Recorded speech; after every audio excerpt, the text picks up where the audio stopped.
Shri Martin George.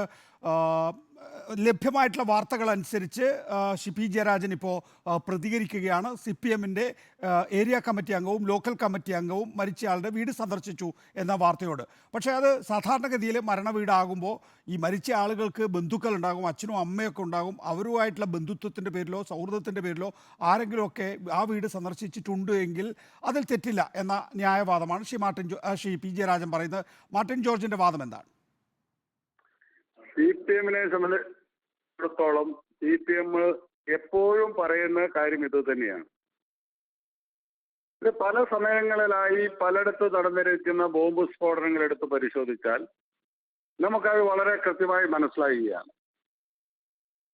Kolavallur police station പരിധിയിൽ 2015 ഒരു സ്ഫോടനം നടന്ന് 2 പേര് അന്ന് അവിടെ മരണപ്പെട്ടു. ആ 2 പേര് മരണപ്പെട്ടപ്പോഴും ഷൈജുവും സുബീഷും അവർ മരണപ്പെട്ടപ്പോൾ CPM പറഞ്ഞത് ഞങ്ങൾക്കതിൽ ബന്ധമില്ല എന്നാണ് അന്ന് സംസ്ഥാന സെക്രട്ടറി കോടിയേരി ബാലകൃഷ്ണൻ പറഞ്ഞത്. അന്നത്തെ ജില്ലാ സെക്രട്ടറി ശ്രീ പി ജയരാജൻ പറഞ്ഞതും അതുതന്നെയാണ്. പക്ഷേ അവർക്ക് രക്തസാക്ഷി സ്തൂപം നിർമ്മിക്കുന്നതിന് വേണ്ടി അവർ പണം പിരിക്കുകയും സ്തൂപം നിർമ്മിക്കുകയും ചെയ്തു. അവരുടെ രക്തസാക്ഷി പട്ടികയിൽ അവരുടെ 2 പേരുടെ പേര് വന്നിട്ടുമുണ്ട്. ഇത് എപ്പോഴും പറയുന്നു. ശരത് പ്രവേശിന്റെ കൊലപാതകം നടന്നപ്പോൾ CPM പറഞ്ഞത് പാർട്ടിയല്ല എന്ന് പറഞ്ഞു. പ്രതികളായി വന്നിരിക്കുന്നവരെല്ലാം CPM-കാർ തന്നെയാണ്, നേതാക്കന്മാരാണ്, ഉന്നതരായ നേതാക്കന്മാരാണ്, പാർട്ടി ഭാരവാഹികളായിട്ടുള്ളവരാണ് വന്നിരിക്കുന്നത്. ഇത് കൃത്യമായി CPM-ന്റെ ശ്രീ മാർട്ടിൻ ജോർജ്, നേരത്തെ ശ്രീ പി ജയരാജൻ ചോദിക്കുന്നത് കേട്ടല്ലോ, സാധാരണഗതിയിൽ ഒരു പാർട്ടി അംഗം മരിക്കുകയാണെങ്കിൽ അല്ലെങ്കിൽ ഒരു CPM പ്രവർത്തകൻ മരിക്കുകയാണെങ്കിൽ രക്തപതാക പുതപ്പിക്കും, ആദരാഞ്ജലികൾ അർപ്പിക്കാൻ മുതിർന്ന നേതാക്കളെത്തും, മുദ്രാവാക്യം വിളി ഉണ്ടാവും. ഇവിടെ അതൊന്നും ഉണ്ടായില്ല. മാർട്ടിൻ ജോർജ്, ഹലോ, കേട്ടായിരുന്നോ ഞാൻ ചോദിച്ചത്?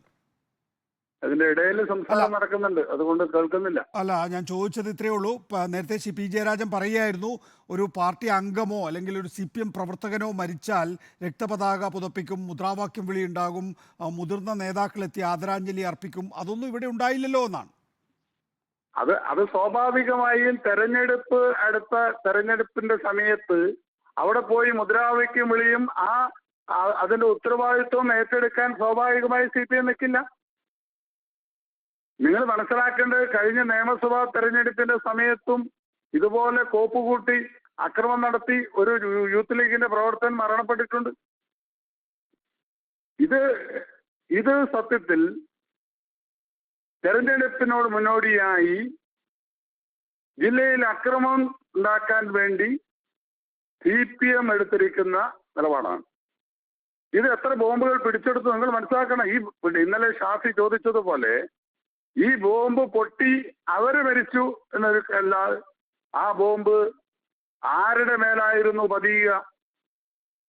നമ്മൾ അവിടെയാണ് ചിന്തിക്കേണ്ടത്. ഇത് ആർക്കെതിരെ ഉപയോഗിക്കാനാണ് ഈ ബോംബ് നിർമ്മിച്ചത്? അപ്പോൾ CPM തന്നെയാണ് ഇതിന്റെ പിന്നിലുള്ളത് എന്നുള്ള കാര്യത്തിൽ യാതൊരു തർക്കവുമില്ല. ഇവരൊക്കെ തന്നെ CPM-ന്റെ അറിയപ്പെടുന്ന ആൾക്കാർ തന്നെയാണ്. ഇത്തരം ബോംബ് നിർമ്മാണ യൂണിറ്റുകൾ ഇപ്പോഴും പ്രവർത്തിക്കുന്നുണ്ട് എന്നും ഇങ്ങനെ ആയിരക്കണക്കിന് ബോംബ് കണ്ണൂരിന്റെ വിവിധ ഭാഗങ്ങളിൽ നിർമ്മിച്ചുകൊണ്ടിരിക്കുന്നു എന്നുമാണോ കോൺഗ്രസിന്റെ ആരോപണം? തീർച്ചയായും ഇത് പല സ്ഥലങ്ങളിലുമുണ്ട്.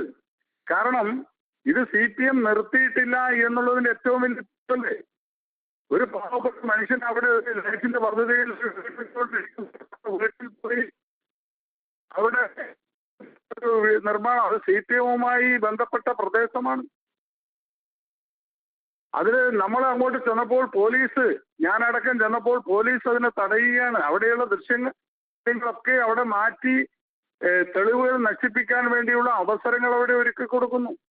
ശ്രീ മാർട്ടിൻ ജോർജ്, കോൺഗ്രസ് ഇതിൽ നിന്ന് പൂർണ്ണമായും പിൻവാങ്ങിയോ ഈ ബോംബ് നിർമ്മാണത്തിൽ? മുമ്പ് ഇന്ത്യ ടുഡേയിൽ പലതരം ബോംബുകൾ ചൂണ്ടിക്കാണിച്ച് DCC ഓഫീസിൽ നിന്നാണെന്ന് തോന്നുന്ന രീതിയിലുള്ള ഒരു ചുവരിന്റെ ചിത്രമൊക്കെയാണ് ആ ഘട്ടത്തിൽ കണ്ടത്. അതിൽ നിന്ന് കോൺഗ്രസ് പൂർണ്ണമായും പിൻവാങ്ങിയോ?